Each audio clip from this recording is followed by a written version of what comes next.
Hi everyone, Matt and Tom back with you. Today we're in Hull. We're at Hedon Road Cemetery. And how does an urban legend start? Well, there is a legend that happened to be around in the 1960s, terrifying school children.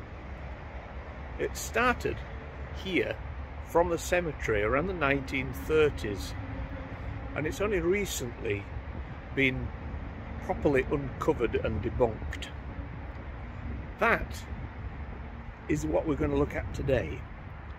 The urban legend of the Bubblegum Boy.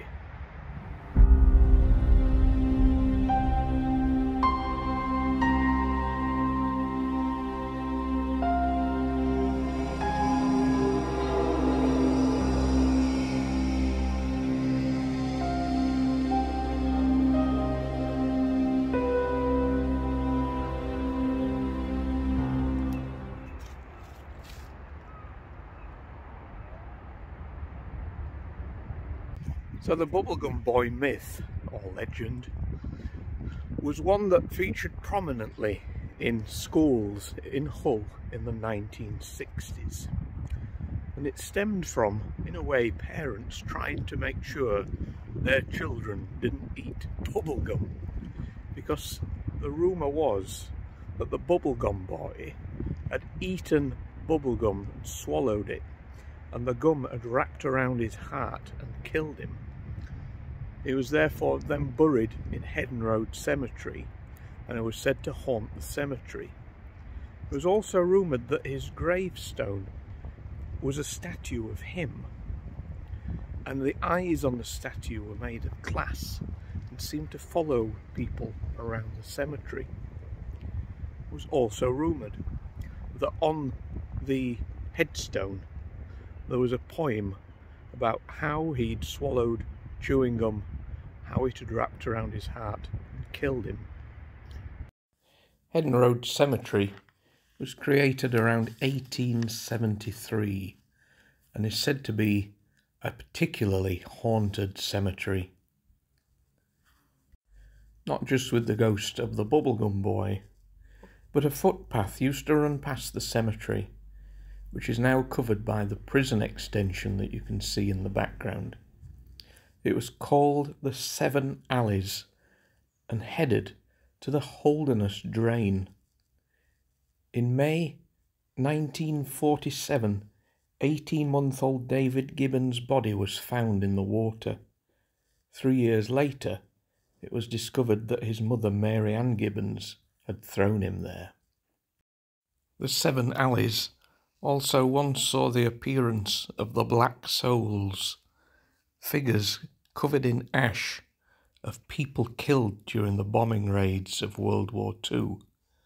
This graveyard was badly damaged in that time. The White Lady also haunts the graveyard. The story is either that the baby she had was murdered or kidnapped, and she then killed herself, and now haunts the graveyard, searching for her lost child.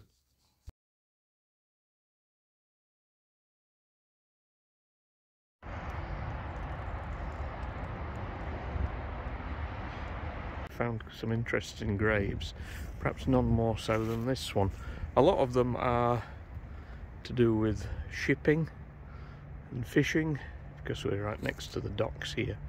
And look at this one. William Moore was scalded to death by the explosion on the tugboat Economy. Apologies. And then further down, Robert Moore, the father, killed by the Smack Marksman just a year later. So, yeah, what is this? What is the Smack Marksman? Amazing.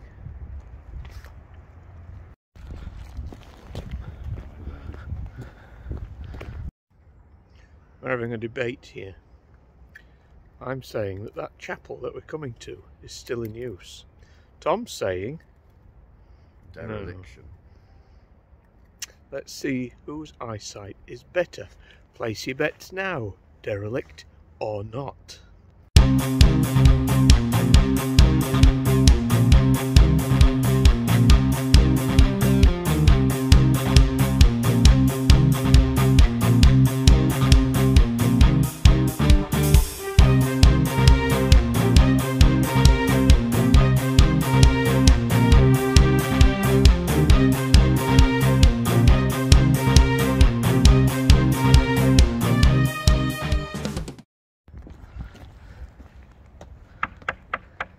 hear you knocking, but you can't come in.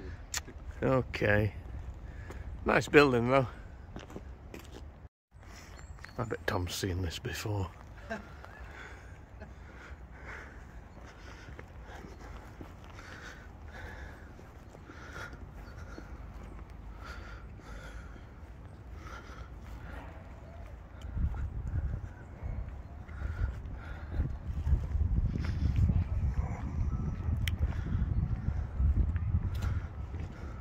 Bradford. Hmm? Oh, yeah. Bradford. And of Barton. Barton and Humber, yeah. So this is a bit of an odd... I don't know what this is, apart from very muddy. So next to the mortuary chapel is the columbarium. It's a very surprising addition to the graveyard. But here at Hedon Road Cemetery, this was the first place in the UK to ever offer cremations. So the earliest cremations here are from around 1901, which is a much earlier time than we think.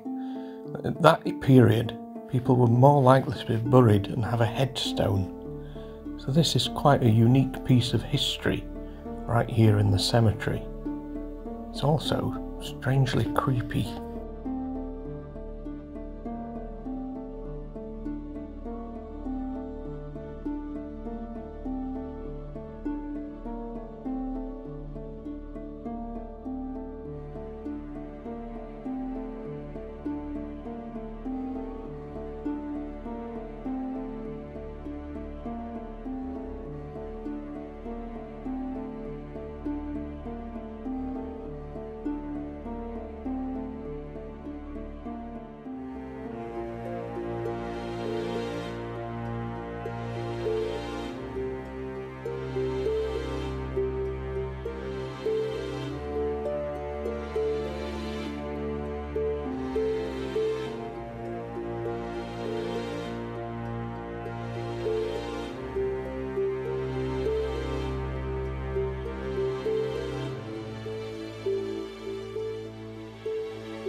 So what's this one? So this is a load of people that in early January of 1901, so back when Victoria was still Queen, on the SS Friary, they all got the pneumatic plague. Oh, wow. In the Mediterranean, but died in Hull. Gosh. On the same, does it say the same day? No, it's all on these 15th, Oh, sorry, 16th, right. on the Yeah. 17th, Wow. 22nd, 27th. Gosh. All from the same. This is a really bizarre setup. I've never seen anything like this store. But it is very interesting, and it's very interesting to find what I presume are cremations rather than burials with a gravestone, dating back so far, because you don't often think of cremations being so old, really, if that makes sense.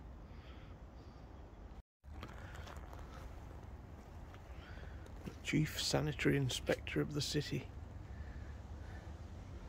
The staff of the Parcels Department of Newcastle.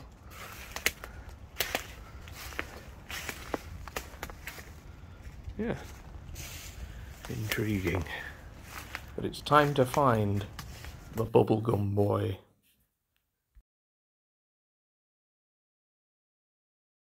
I'm not too sure if I've just found it.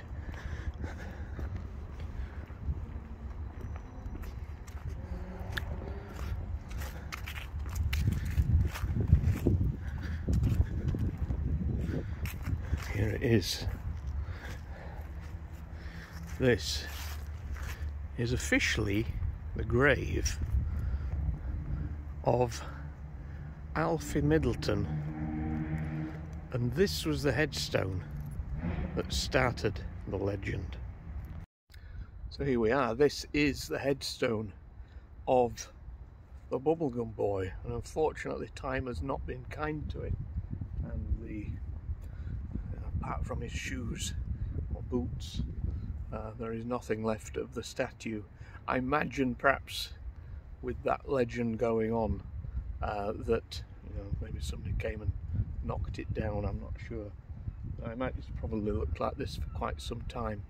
However, of course, that was the urban legend of the Bubblegum Boy. The story of Alfie is a little bit different. So the rumour was that the statue of Alfie was holding onto a plaque which read, "Chewing gum is nasty, chewing gum is dirty, chewing gum wrapped around my heart and brought me to my grave." But let's see what it actually says. So of course, poor Alfie died at 12 years old. So we have Alfie, treasured memories of our dear boy Alfred Middleton, passed away July 30th, 1933, aged 12. And just at the bottom you can see it says Mama's Bairn. And of course, in reality, Alfie didn't die of eating bubblegum. He actually died from meningitis. The legend arose from parents warning children not to play in the graveyard. Don't go in there, the Bubblegum Boy will get you. So the other side, Wilson Middleton, brother of Alfie, died February 2nd, 1940. So I can't imagine he was very old either, really. But is there any more? Yeah. Yeah? Oh, Lynette, wife of Thomas, mother of the above, 1952, so that must be, yeah, Alfie's mother. But there we go.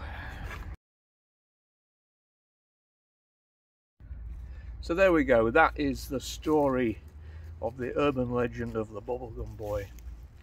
As I say, unless you were probably around in school in the 50s and 60s, maybe into the 70s, it may be a story you've never heard of. But if you have heard of it, if you were maybe a child back then, you were terrified of the haunted graveyard here at Hedon Cemetery, maybe comment below, let me know. But I think it's important to move away from that urban legend, and let's remember poor Alfie himself, because really, you know, he didn't deserve that kind of title at all. But there we are. We'll see you next time, and take care.